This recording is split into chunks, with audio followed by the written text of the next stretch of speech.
Ini kebijakan Erick Thohir dan juga Presiden Joko Widodo kemungkinan akan membuat direksi di BUMN akan lebih bertanggung jawab. Karena apa?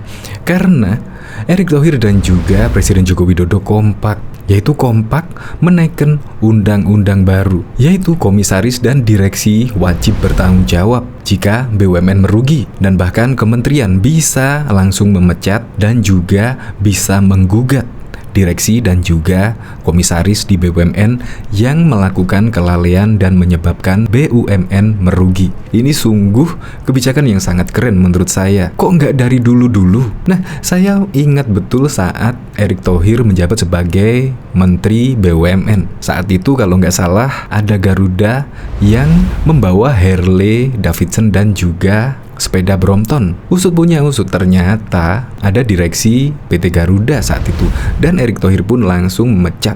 Dan juga Erick Thohir juga heran pada saat itu, pada saat menjadi menteri, menemukan seorang direksi atau komisaris, saya lupa, dan BUMN yang dia pimpin itu merugi, tetapi dia malah makan di restoran yang mahal. Nah, itu yang kedua.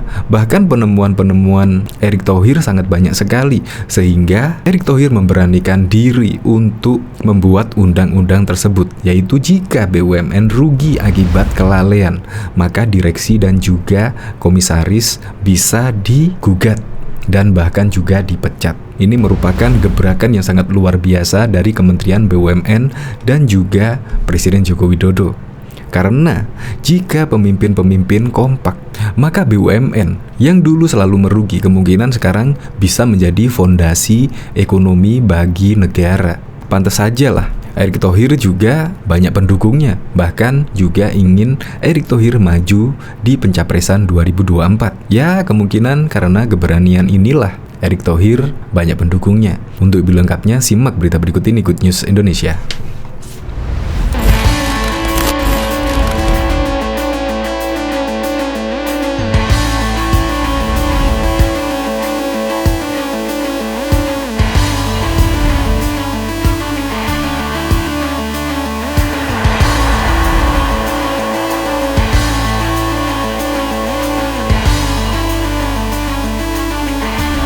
Sebelum menyaksikan video ini, pastikan bosku jangan lupa subscribe, karena subscribe itu gratis plus bonus tonton video terbaru setiap harinya. Jangan lupa ya. Gebrakan Erick Thohir, BUMN rugi, direksi akan digugat.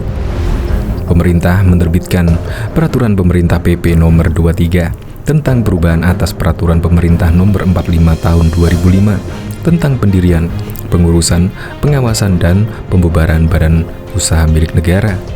PP itu diteken oleh Presiden Joko Widodo pada 8 Juni lalu dan diundangkan di tanggal yang sama.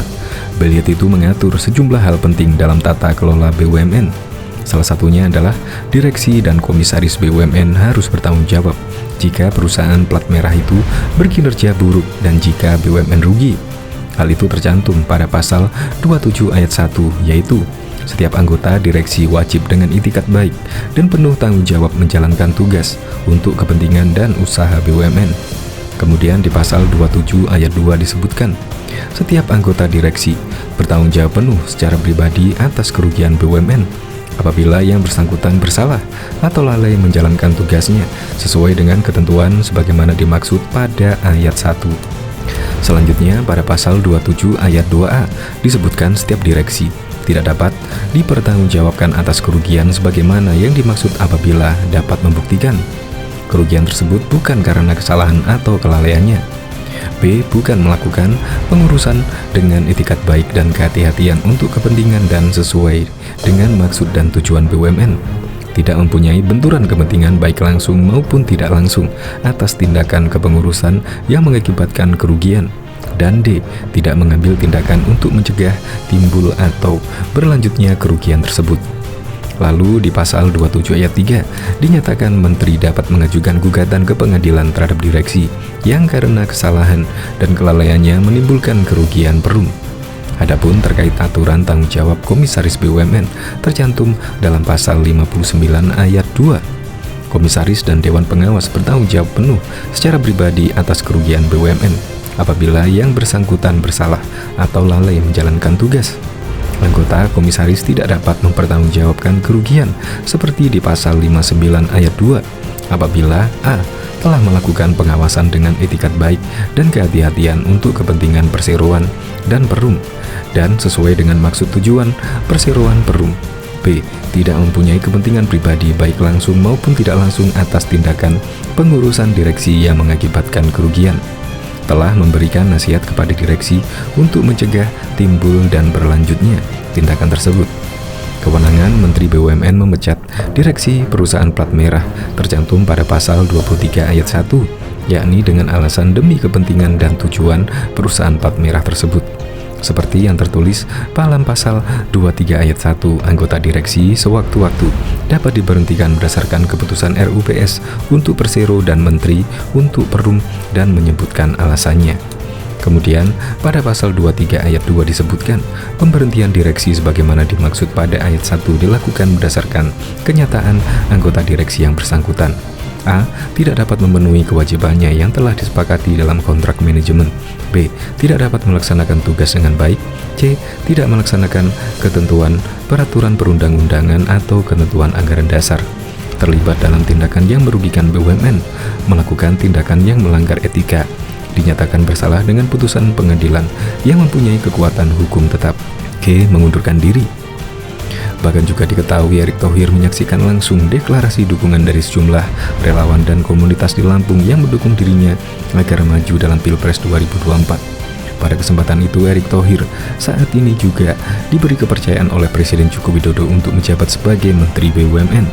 Mengaku terus memegang teguh amanah dari sang ayah untuk terus memperhatikan rakyat kecil dan meningkatkan ekonomi kerakyatan.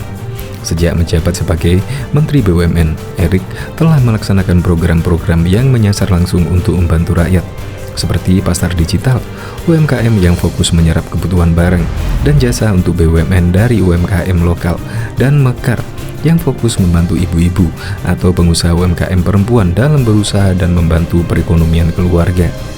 Banyak BUMN yang rugi dan akhirnya setelah dilakukan restrukturisasi menjadi untung. Pendapatan BUMN juga meningkat. Ini yang akan saya lakukan terus hingga BUMN menjadi efektif dan menguntungkan. Selain itu, transformasi di BUMN terus berlanjut dengan mengusung akhlak dan menjadi BUMN menjadi lebih kuat dan juga lebih bermanfaat bagi masyarakat, kata Erick dalam keterangannya pada Jumat 13 Mei 2022 yang lalu. Sementara itu, Ketua Umum Dewan Pimpinan Pusat, Erick Thohir Sahabat Indonesia Bersama Indonesia, Andi Desviandi, mengatakan bahwa Erick Thohir mampu membuat BUMN menjadi untung. Erick melakukan transformasi besar-besaran karena kemampuan dan kesuksesannya sebagai pemimpin. Dengan programnya tersebut, juga meningkatkan pendapatan negara dari BUMN.